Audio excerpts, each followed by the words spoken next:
In this lesson, we're going to learn how to deal with integers that have an exponent.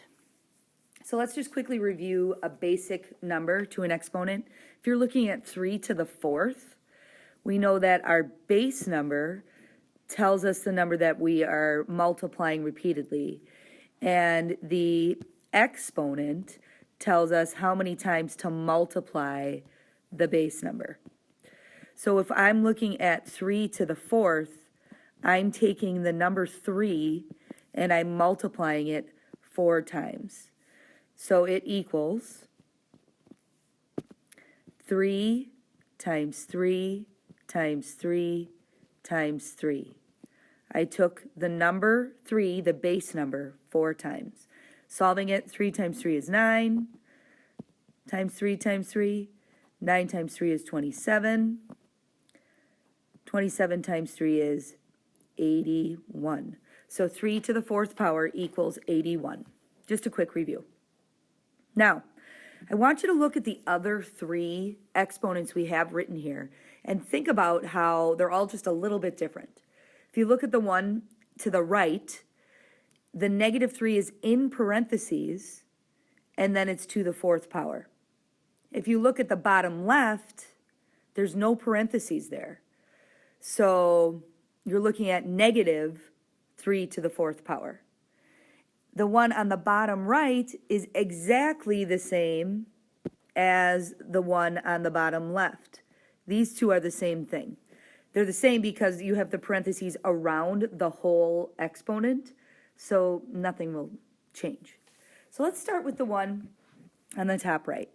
If I have -3 to the 4th power, what that's telling you is that this entire thing is to the 4th power. If the -3 is in parentheses, that means the -3 is going to travel with the number every single time. The negative will travel with the number every single time. So -3 to the 4th is actually -3 times -3 times -3 times -3. That negative traveled with the 3 the entire time because all of -3 is to the 4th power. So when I multiply here then, I start with -3 times -3. That's +9 times -3 times -3. +9 times -3 is -27 times -3. And then -27 times -3 is +81. So your positive or negative answer in these situations is going to depend on how many negatives you're multiplying. Because if I multiplied another -3, it would then be -243. So it depends on how many times you're multiplying the negative if your answer is going to turn out positive or negative. Let's look at the bottom left so we can see the difference here. In this problem, it is not the whole thing that's to the 4th power because there's no parentheses there. So really, when you think about it, -3 really is -1 times 3. If you think about it, that's how -3 is built. So really, in this problem, the only number that's to the 4th power is the 3, and that -1 is kind of sitting outside of it. You can almost think about this as putting parentheses in here. So you're taking the 3 to the 4th power, and that negative staying outside of it. So you would write that as negative, and in parentheses, 3 times 3 times 3 times 3. So we would multiply all these numbers, which we've done. 3 times 3 is 9, times 3 is 27, times 3 is 81.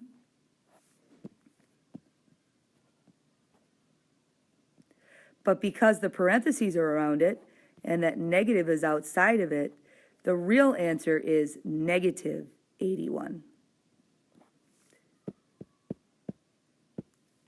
So, if it's not in parentheses like that, it's really saying it's -1 times 3 to the 4th. That's really kind of what's happening. So you're finding that 3 to the 4th, and then you're making it negative. So these types of answers will always be negative. So when you look at the next one, that 4 is not outside the parentheses, so it's not the whole thing that's to it. So it's really just this to the 4th power, and then my answer will be negative. They just put the parentheses outside of it. I just want to make sure you understand if the exponent's inside, it's going to look just like the one to the left. If the exponent's outside, it's going to look like the one above. So this one is going to be written just like the one to the left. It's negative 3 times 3 times 3 times 3. We already know this is 81, but we're always going to show our work. 27 times 3 gives you your 81, but that was in parentheses, and that negative is outside of it, so my answer is, again, negative 81.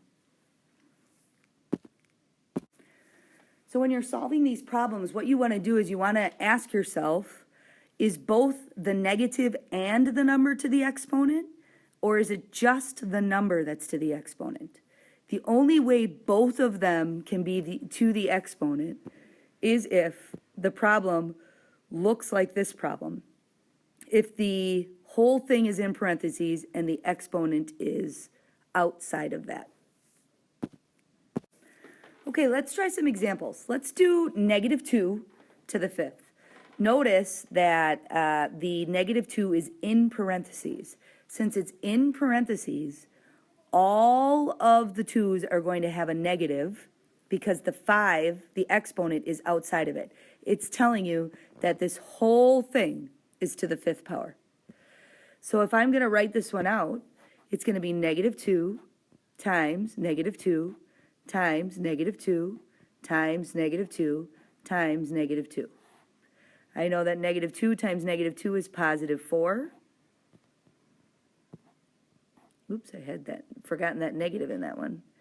I know positive 4 times negative 2 is negative 8.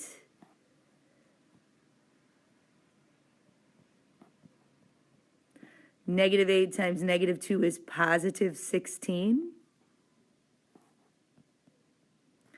And then positive 16 times negative 2 is negative 32. So 2 to the 5th, negative 2 to the 5th is negative 32 because all of the numbers would have the negative. If I look at B and I write B as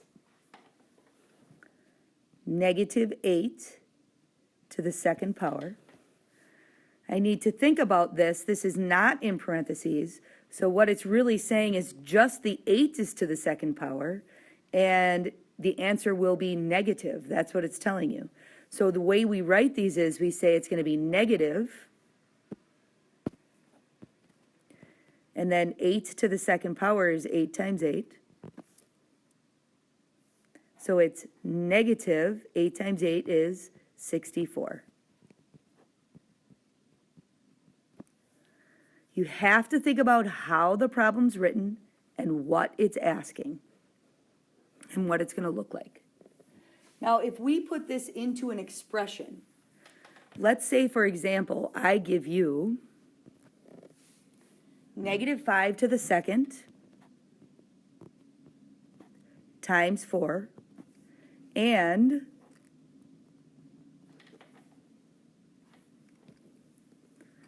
negative 2, times negative 3 to the 3rd. I want you to see the difference between these two problems. When you're looking at them, one of them is in parentheses and one of them is not. So when we look at C, C is not in parentheses. We have to solve the exponent before we can do the multiplication. So I'm going to rewrite this as negative 5 times 5, because there's no parentheses around it, times 4. I solved the 5 times 5, which is 25, but I know that that answer is going to be negative, times the 4. Negative 25 times 4, That's 100, and it's negative because the signs are different. I can look at D then, and when I'm solving this one, I know that negative 3 to the third, because that negative 3 is in parentheses, it's negative 3 times negative 3 times negative 3. I'm solving that first before I multiply it times the negative 2. But that negative traveled with each number in that one. Negative 3 times negative 3 is positive 9 times negative 3. Positive 9 times negative 3 is negative 27. And I'm going to take that times the negative 2 now. A negative times a negative is a positive, and 2 times 27 is 54. These exponents are going to show up as well in your order of operations and in your evaluating. So let's take a look at the evaluating. You need to understand that when you evaluate, it's like you're putting it in parentheses. So you're going to treat it like the negative is traveling with the number. Okay, let's look at these two problems. First one, a little bit easier than the second. You notice these are absolute value symbols. So I have to plug in my numbers first. I have a to the second. Now here's what I said.